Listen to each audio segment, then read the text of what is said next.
Berra, a name that echoes through baseball history. From a kid playing in the streets to a legend in Yankee pinstripes, Yogi's story is more than just baseball. It's a tale of grit, humor, and an unexpected nickname. Let's dive into the life of the man who became an American icon, both on and off the field.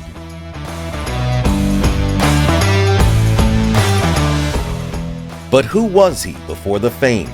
Yogi Berra was born to Italian immigrants Pietro and Paolina Berra. His father, Pietro, came from Malvaglio, near Milan, and landed at Ellis Island in 1909. Yogi had 3 brothers and a sister, growing up in a tight-knit family in St. Louis. Originally, his parents called him Lottie, a twist on Lawrence or Larry thanks to his mother's pronunciation. Living on Elizabeth Avenue, Yogi's neighborhood was buzzing with future stars, including his friend Joe Garagiola Sr. and broadcaster Jack Buck. This block would later be known as Hall of Fame Place.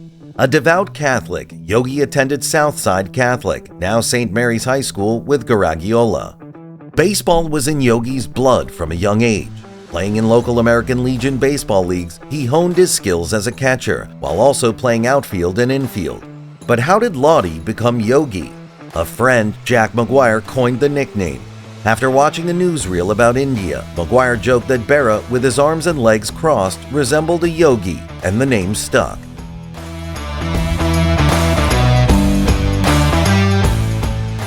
What twist of fate led Yogi Berra to the Yankees, forever altering baseball history?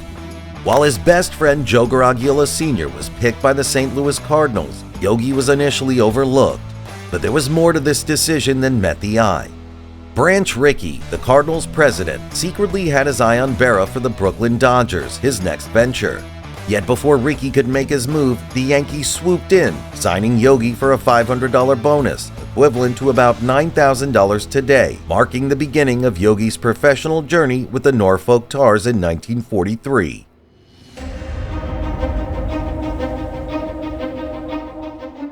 Yogi's baseball career paused in 1943 when he joined the Navy during World War II. But how did World War II test and reveal Yogi Berra's true character? He served as a gunner's mate on the USS Bayfield during the pivotal Normandy landings. Stationed on a rocket boat, Berra braved intense fire, operating machine guns and launching rockets at Omaha Beach. His bravery didn't go unnoticed, earning him several commendations. Yogi was also part of the D-Day invasion at Utah Beach. Despite being wounded in Operation Dragoon, he never applied for the Purple Heart, not wanting to worry his mother. The attempt for him to receive the medal posthumously was unsuccessful due to lost records of his military time in a fire. After his military service, Yogi returned to the U.S. in January 1945, playing semi-pro baseball at Naval Submarine Base, New London. He even sneaked off base to play for the Cranston Chiefs in Rhode Island, earning extra cash. After he was discharged in May 1946, Berra resumed his baseball journey with the Newark Bears. Despite his short stature, Yogi's talent shone through, catching the eye of manager and Hall of Famer Bill Dickey. Berra later reflected, "I owe everything I did in baseball to Bill Dickey."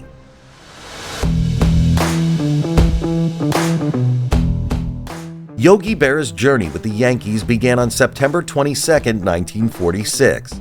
Imagine a young player stepping onto the field for the first time, unaware of the legendary career that awaited him. In his rookie year, 1947, he played 83 games, showing early signs of his future greatness. Berra's career was marked by astonishing consistency.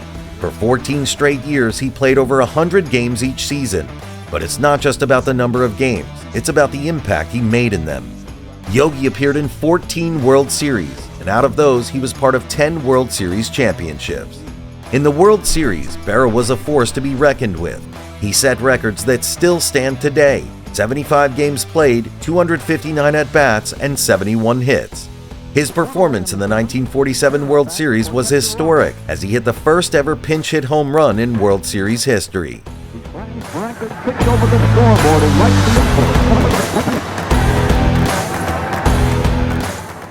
Yogi Berra's legacy in baseball is marked by extraordinary achievements and iconic moments.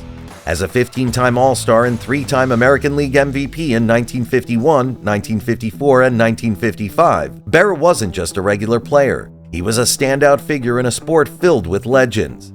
His excellence was evident in the way he continuously led the New York Yankees in RBIs for 7 seasons from 1949 to 1955, even when sharing the field with other greats like Mickey Mantle and Joe DiMaggio. But what truly cemented Berra's legendary status in the World Series? Let's travel back to the 1956 World Series. Berra was behind the plate for Don Larson's perfect game, a milestone in baseball history. The unforgettable image of Berra leaping into Larson's arms encapsulates more than just victory. It symbolizes a moment of perfection in the sport. But how did Yogi Berra redefine the role of a catcher? His unique talent lay in hitting pitches outside the strike zone. This ability not only made Berra a greater batter, but also changed the way catchers were viewed in baseball. He could hit low pitches hard, sending them flying like a golfer's drive, or chop at high pitches, turning them into line drives. Early Wynn, a pitcher of his time, realized that no matter how he changed his pitching, Berra always adapted perfectly. In 5 different seasons, he hit more home runs than he struck out, a rare feat in baseball. Imagine this, in 1950, he only struck out 12 times in 597 at-bats. His combination of bat control and plate coverage earned him the reputation of a clutch hitter, a player who delivers when it matters the most. Even rival managers admitted that Berra was the toughest to beat in the last 3 innings of a game. Behind the plate, Berra was just as impressive.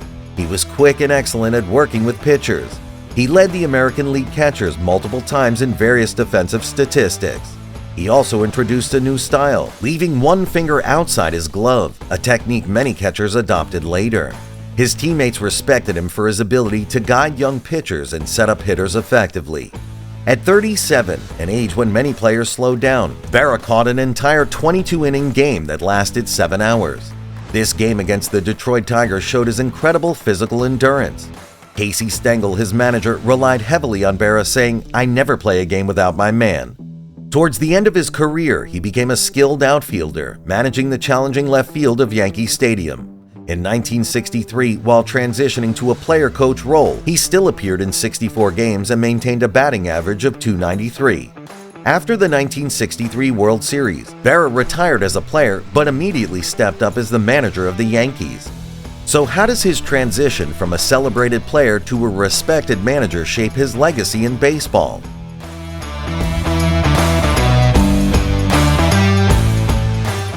In August 1964, an event known as the Harmonica Incident unfolded.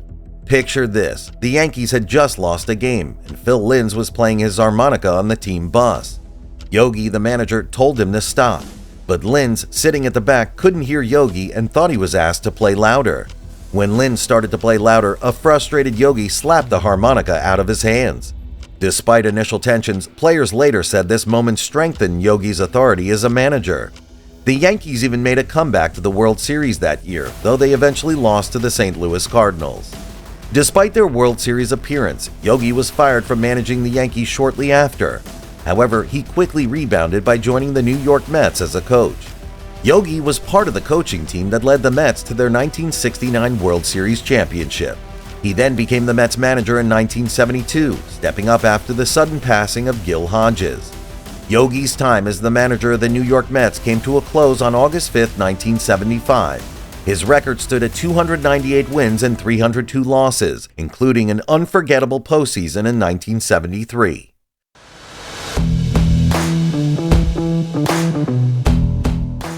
In 1976, Yogi returned to where it all began, the New York Yankees, this time as a coach. Under his guidance, the Yankees won 3 consecutive AL titles and won the World Series in both 1977 and 1978. Yogi's knack for being a part of winning teams earned him the reputation of a lucky charm. Before the 1984 season, Yogi was named the Yankees manager. Despite assurances of job security for the 1985 season, he was fired after just 16 games. The manner of his firing, not directly by the owner George Steinbrenner but through Clyde King, led to a strong standing rift between Berra and the Yankees organization. Soon, Yogi joined the Houston Astros as a bench coach in 1985. His experience and expertise helped take the team to the NLCS in 1986, though they lost to the Mets. Yogi remained with the Astros for 3 more years before retiring in 1989. The reconciliation between Yogi Berra and the Yankees, ending a 14-year estrangement, came in 1999. George Steinbrenner's visit and apology to Yogi at his New Jersey home healed the rift. Yogi's return to the Yankees brought his wisdom and guidance, particularly benefiting catcher Jorge Posada.